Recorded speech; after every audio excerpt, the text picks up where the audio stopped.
Hello అండి, అందరికీ నమస్కారం. Welcome back to my channel ఆవిడే శ్యామల. సేవింగ్స్ విషయంలో మనం చేసే ఒక మిస్టేక్ గురించి ఈరోజైతే ఈ వీడియోలో చెప్తానండి. మ్యాక్సిమం ఒక 50% ఆఫ్ పీపుల్ ఈ విధంగా మిస్టేక్ చేస్తూ ఉంటారు. దాన్ని ఏంటి మనం ఎలా రెక్టిఫై చేసుకోవాలి అనేది ఈ వీడియోలో అయితే డిస్కస్ చేద్దాం. సో దీంట్లో ఏంటి అంటే స్టార్టింగ్లో ఒక వీడియో చూసో లేకపోతే మనమే స్వతహాగా ఇన్స్పైర్ అయిపోయి సేవింగ్స్ చేయాలి, డబ్బులు దాచిపెట్టుకోవాలి, ఎప్పుడు మనకి ఇబ్బంది వచ్చినా కానీ ఎవరిని అడగకూడదు అని ఒక ఉద్దేశంతో స్వతహాగా చేయడమో లేకపోతే ఎవరినైనా చూసి ఇన్స్పైర్ అవ్వడమో చూసి సేవింగ్స్ చేయడం మొదలు పెడతాం.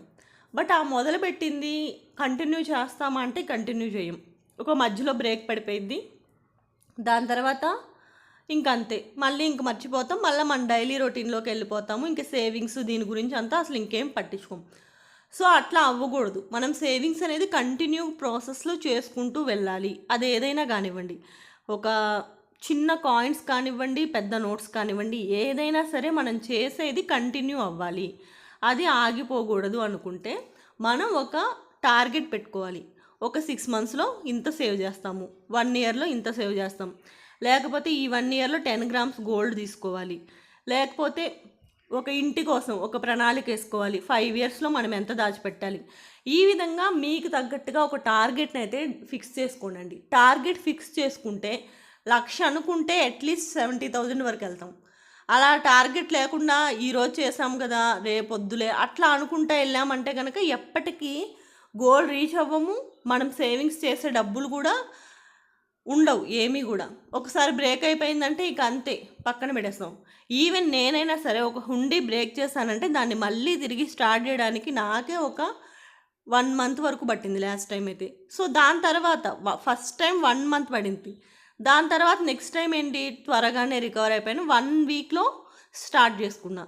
అంటే ఫస్ట్ మనం మైండ్ సెట్ చేసుకోవాలి, మనం సేవింగ్స్ చేయాలి, మనకి సేవింగ్స్ అవసరం ఎప్పటికీ ఉండాలి. సో నేను ఇప్పుడు ఇది తీసుకోవాలి, ఈసారి కల్లా ఈ వస్తువు మన ఇంట్లో ఉండాలి. గోల్డు, ఇల్లు ఇవే కాదు, ఏదో ఒక వస్తువులు ఉంటాయి కదా, 10,000 అబోవ్, 20,000 అబోవ్, అట్లాంటి ఒక వస్తువు మనం కొనుక్కోవాలి. సో దానికి తగ్గట్టుగా నేను అమౌంట్ని దాచిపెట్టుకోవాలి. అది ఏ రూపంలో దాచిపెట్టుకుంటాను అనేది ఎవరిష్టం వాళ్ళది. ఎన్నో రకాల సేవింగ్ మెథడ్స్ మన ఛానల్లో ఉన్నాయి. అదేవిధంగా మీకు తెలిసి కొన్ని ఐడియాస్ ఉంటాయి. ఆ విధంగా ఎంతైనా కానివ్వండి, ఈ నెల నేను 5,000 దాచిపెట్టాలి అనుకున్నాను అంటే ఖచ్చితంగా 5,000 ఉంచాలి, లేదా 3,000 2,000. ఎప్పుడైనా సరే మనం పెట్టుకునే లక్ష్యం కూడా మనం వేసే మన సామర్థ్యానికి మించి వేసుకోవద్దు. ఫర్ ఎగ్జాంపుల్ మీరు 5,000 వేయగలరు ఈ నెల, ప్రతి నెల. అలాంటప్పుడు 6,000 7,000 అట్లా అనుకోవద్దండి, ఇంకా తగ్గించే వేసుకోండి. 4,000 వేయండి, 4,000 అనుకుందాం. ఎందుకంటే నెక్స్ట్ మంత్ మళ్ళీ అది తగ్గొచ్చు. ఆ టార్గెట్ అనేది మనకు కంటిన్యూగా ఉండాలి అనుకుంటే కనుక మనకున్న సామర్థ్యానికంటే మనం ఇంకా కొంచెం తగ్గించుకొని వేసుకోవడమే బెటర్. ఇంకో 1,000 మిగిలింది, దాన్ని ఇంకో రకంగా ఉపయోగించుకోండి. అట్లా సేవింగ్స్ చేస్తూ ఉన్నారంటే మన సేవింగ్స్కి ఎప్పుడూ బ్రేక్ అనేది ఉండదు. మనకి మనమే మోటివేషన్గా ఉండాలి. ఒకవేళ ఎప్పుడైనా బ్రేక్ అయినా సరే ఏం కాదులే మళ్ళీ చేద్దాం అన్నట్లు ఉండాలి. లేకపోతే లేదులే అయిపోయింది మన వల్ల కాదు అనుకున్నాం అనుకోండి, ఇంకెప్పటికీ మనం సేవింగ్స్ అనేవి చేయలేం. సో ఆ విధంగా సేవింగ్స్ని కంటిన్యూ చేయాలి అని నేనైతే అనుకుంటున్నాను. ప్లస్ నేను కూడా ప్రజెంట్ అదే పాటిస్తున్నానండి. ఎప్పుడైనా సరే అవసరానికి ఒకటి బ్రేక్ చేసుకున్నా వెంటనే కాకపోయినా ఒక 1 week 2 weeksలో మళ్ళీ వెంటనే స్టార్ట్ చేసుకోవాలి. అదనమాట ప్రజెంట్ నా టార్గెట్ అయితే. సో ఇదండి ఈరోజు వీడియో. ఈ వీడియో కనుక మీకు నచ్చితే లైక్ చేయండి, షేర్ చేయండి. అదేవిధంగా కొత్తగా ఎవరైనా మన ఛానల్ని చూస్తే కనుక సబ్స్క్రైబ్ చేసుకోవడం అయితే మర్చిపోవద్దు. Thank you for watching.